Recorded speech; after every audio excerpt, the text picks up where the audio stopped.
To encourage more tournaments for my planet fighting game Sumorbit, I decided to give away the game for free to tournament organizers. They can get up to 5 free keys for setups and to give away to top placing players or random entrants.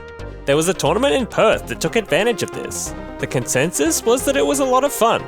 They took some footage which was awesome to see, but I did hear something interesting.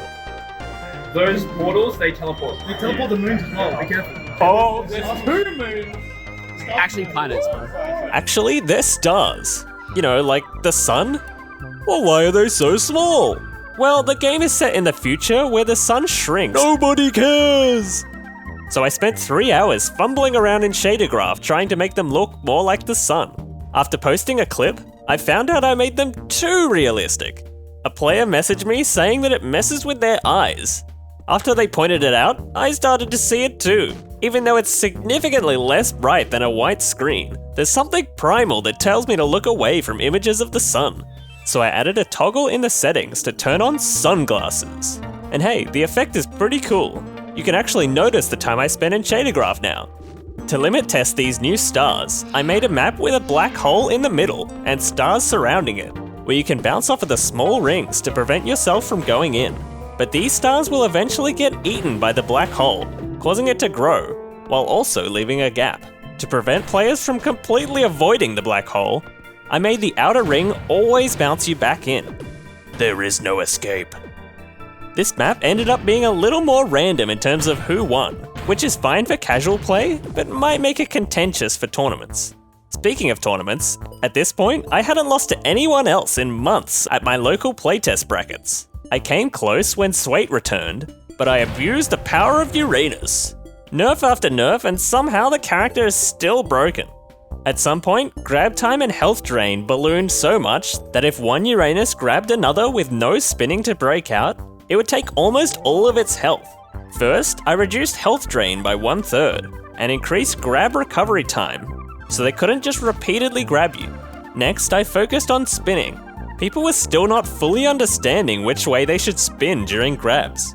Instead of scrapping the mechanic entirely like I probably should, I decided to make counter spinning less important. Spinning in the wrong direction as the grabbed player is now half effective, rather than completely useless.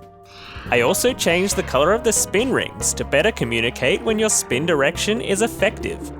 Playtesting also cued me into some balance changes for the single player campaign.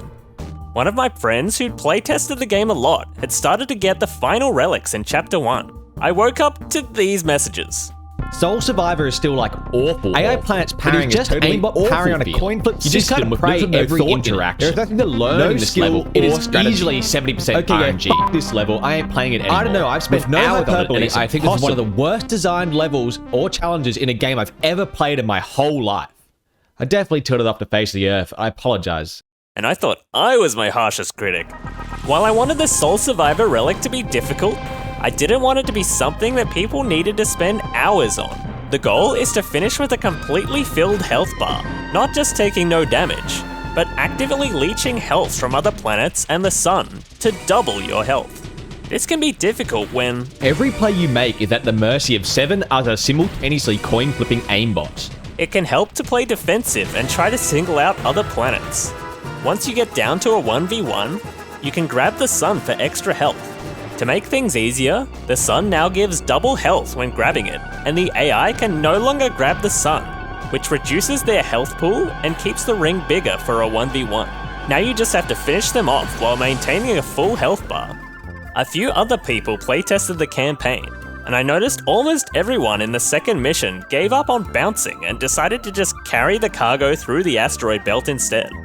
But the mission was kinda supposed to teach bouncing, so I decided to make it less precise by letting Jupiter move towards the cargo within a certain range.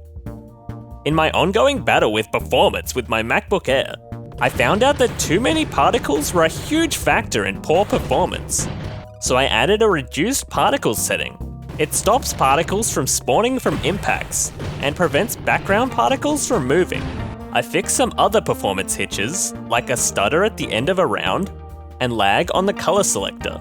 There is, however, a new problem where the game randomly dips to 40 FPS. So the saga continues at a later date. There's a big fighting game tournament coming up in my city, and I decided to spend half the profit of my game on the prize pool. So keep an eye out for that video next month.